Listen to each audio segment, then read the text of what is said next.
बिस्मिल्लाहिर्रहमानिर्रहीम। अस्सलाम वालेकुम। किचन विद कनीज़ में हम आपको खुश आमदीद कहते हैं। उम्मीद करते हैं आप लोग खैरियत से होंगे। तो आज हम तले हुए नान की रेसिपी जो है वो आप लोगों के साथ शेयर करेंगे। तो इंशाल्लाह बहुत ही ज़बरदस्त हमारा जो तला हुआ नान है वो बनकर तैयार होगा।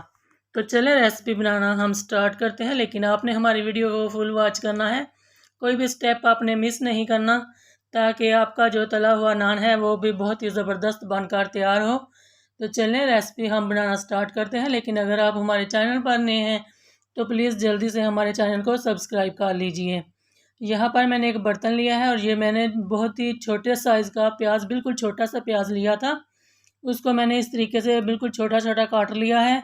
और यहाँ पर ये छोटे साइज़ का ही मैंने आलू लिया, तो देखें ये मैंने पतला पतला इस तरीके से इसे भी छिलका उतार के काट लिया था, तो इसे भी शामिल कर देते हैं। यहाँ पर मेरे पास एक सब्ज़ मिर्च थी, दरमियाने साइज़ की ही थी, ये भी मैंने कटिंग करके ब्रिक ब्रिक इसके अंदर डाल ली है। तो यहाँ पर ये धनिया है हमारे पास, तकरीबन ये 3 टेबल स्पून है, इसे भी मैंने कटिंग करके वॉश करके डाल लिया है। और उसके बाद यहाँ पर हम बेसन डाल लेते हैं इसके अंदर। ये देखें बेसन जो है तकरीबन मैंने पौना कप लिया है। अगर हम पहले तो 1 चम्मच डालेंगे, हमें ज़रूरत पड़ी तो फिर हम बाकी का भी डाल लेंगे।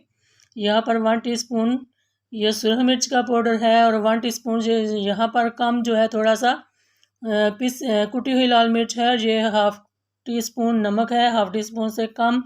यहाँ पर मैंने हल्दी ली है और ये गरम मसाला है हाफ़ टी स्पून, और हाफ़ टी स्पून ही खुश्क धनिया पाउडर है, और हाफ़ टी स्पून से थोड़ी सी कम ये मैंने अजवाइन ली है। ये सारी चीज़ें भी हम इसके अंदर डाल लेते हैं। और ये मैंने जो है ना एक नान के हिसाब से मैंने मटेरियल तैयार कर रही हूँ, क्योंकि मैंने एक नान ही तलना है, तो उसके लिए ही हम मसाला जो है वो बना रहे हैं। तो बेसन यहाँ पर मुझे कम लग रहा था, तो मैं इसके अंदर जो बेसन है तकरीबन मैंने सारा ही डाल दिया है, कोई 1 टेबल स्पून ही बचा होगा पीछे। तो यहाँ पर हम पानी जो है 1 चम्मच मैंने डाल लिया है, इसी को हम पहले मिक्स करेंगे, क्योंकि अगर एकदम से पानी डाल देंगे तो हम फिर ये मटेरियल जो है वो पतला हो जाएगा। तो मटेरियल आपको पतला नहीं करना, आपने नान पर लगाना है, तो इसलिए। तो यहाँ पर देखें ये 1 चम्मच मैंने और डाला है, तो यही मुझे लगता है काफ़ी होगा। इसी में ही हम बहुत ही अच्छे तरीके से चीज़ों को मिक्स कर लेंगे। बहुत सूखा भी नहीं रखिएगा और बहुत नरम भी नहीं कीजिएगा, क्योंकि फिर आपने नान के ऊपर इसे लगाना है, तो फिर वो अच्छे से सेट नहीं होगा। यहाँ पर कढ़ाई को चूल्हे पर रख लिया और चूल्हे को मैंने ऑन कर लिया है। और यहाँ पर ये घी है मेरे पास, ये घी मैंने पहले एक बार यूज़ किया हुआ है, तो इसलिए मैं इसके अंदर दोबारा से डाल रही हूँ, क्योंकि हम यही इस्तेमाल करेंगे, क्योंकि कोई भी चीज़ आपने ज़ाया नहीं करनी। तो यहाँ पर हम नान की तरफ आ गए हैं।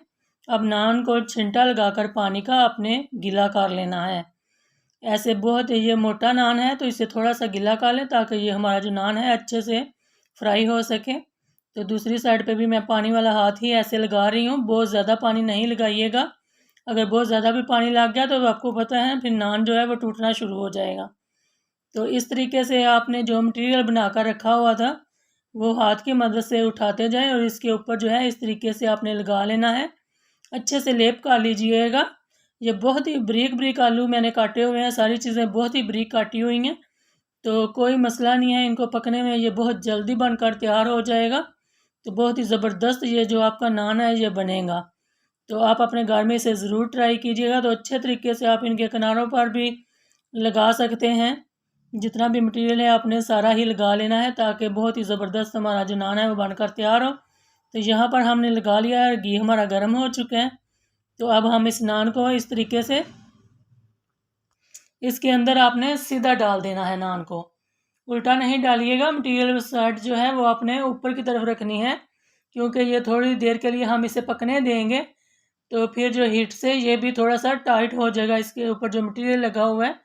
तो फिर हम साइड चेंज करें। यहाँ पर आप देख सकते हैं ये कितना अच्छे से ऊपर वाली साइड जो है ये भी सख्त हो चुकी है, तो इसलिए मैंने इसकी साइड जो है पहले 1 मिनट दूसरी पकाई है, और फिर यहाँ पर हमने साइड चेंज कर ली है। और अब हम इसे तकरीबन 2 मिनट के लिए या 2.5 मिनट के लिए इसे पकाएंगे, जब तक कि इसका कलर जो है वो बहुत ही अच्छे से नहीं आ जाता।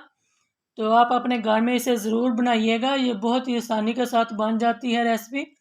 जब भी कभी आपका दिल करे इसे खाने को, तो आप फ़ौरन नान लेकर आएँ, और ये मटेरियल घर में 10 मिनट भी नहीं लगते तो यहाँ पर तैयार हो जाता है। अभी हम निकाल कर आपको दिखाते हैं। तो देखें जी, माशाल्लाह अल्हम्दुलिल्लाह ये कितना ज़बरदस्त बनकर तैयार हुआ है। मेरा तो दिल कर रहा है कि जल्दी से जल्दी मैं इसे खा लूँ। बहुत ही मज़ा आ रहा है इसे देख कर ही, तो खाने में कितना मज़ा आएगा। आप भी इसे ज़रूर अपने घर में बनाइएगा।